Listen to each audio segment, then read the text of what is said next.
I would give somebody 3 to 5 days if they want to explain to me the connection between Judaism and Zionism. And then when they sit there with no coherent, logical answer, that'll be enough for the audience. What in the world does a atheist German Jew who's married to a Christian, let's say, who celebrates Christmas, doesn't believe in God, doesn't celebrate any Jewish holidays, no religion at all, have in common with a Yemenite religious Jew? Tell me, are they from the same border? No. Are they from the same lineage? No. In that instance, they would argue they do have similar lineage going further, How far back? To Abraham? But then we have the Arabs. But this is my point. It's a social construct. No, but what is the construct? We know what a Jew is. Everybody knew once upon a time what a Jew is. The Jews always defined themselves in this way until this idea of secular Judaism came, or Zionist Judaism, and now they cannot define what a Jew is. The Zionists tried. They don't have an idea. Jabotinsky held that the Jews are a race. Ben-Gurion said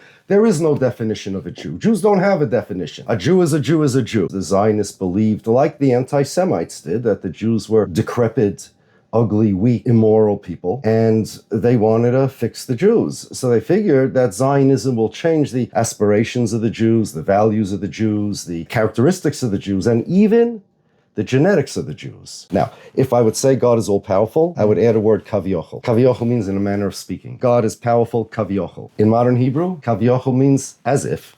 You see the mockery that they were trying to do to Judaism? You think that was intentional? Of course it was intentional. We know it was intentional. Of course it was. Now I'm holding a book called A Place Among the Nations by Benjamin. Cover that face up. Yeah, we don't. By Benjamin Netanyahu. I'm not anti-Semitic. I'm just anti-Zionist is the equivalent of I'm not anti-American. I just think the United States shouldn't exist. In other words, you cannot say I'm against an American national identity. That's what he says. I think the United States of America should not exist, but I'm not anti-American. He's not talking about an American nationality. He's on about a state.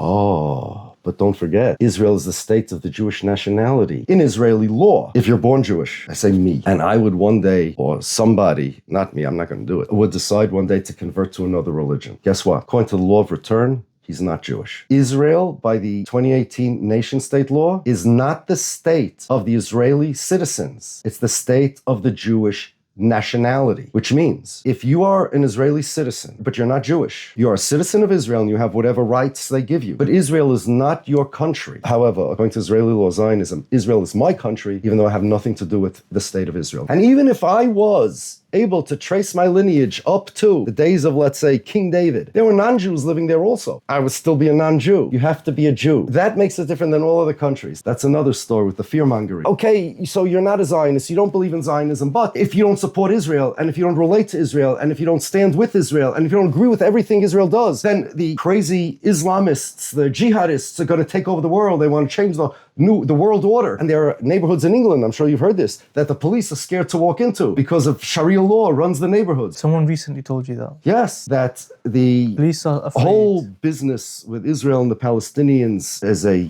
microcosm of a fight against the new world order to implement a caliphate. Muslim caliphate all over the world. For example, all these immigrants into Europe that are changing the culture of Europe. And one of the examples, I said, where in the world are you getting this from? And this is the best, quote unquote, best example he had. You know that in London, there are neighborhoods that you can't walk in. Sharia law runs the place. The police don't even have power over there. I don't know anything about Islam. I don't know more than the next guy. But studying Jewish books, I know that they quote Maimonides, Rabbi Chizdoy Kreshkash, the Ralbag, Ibn Rushd, Ibn Sina, Al-Farabi, Al-Ghazali, and others. I know about the differences in the first cause dependency argument for God's existence, which is in every single, I say this without reservation, every single, from the Middle Ages, Jewish philosophy book that discusses God. And people don't believe me. Muslims, what do you mean? They want to blow up the world.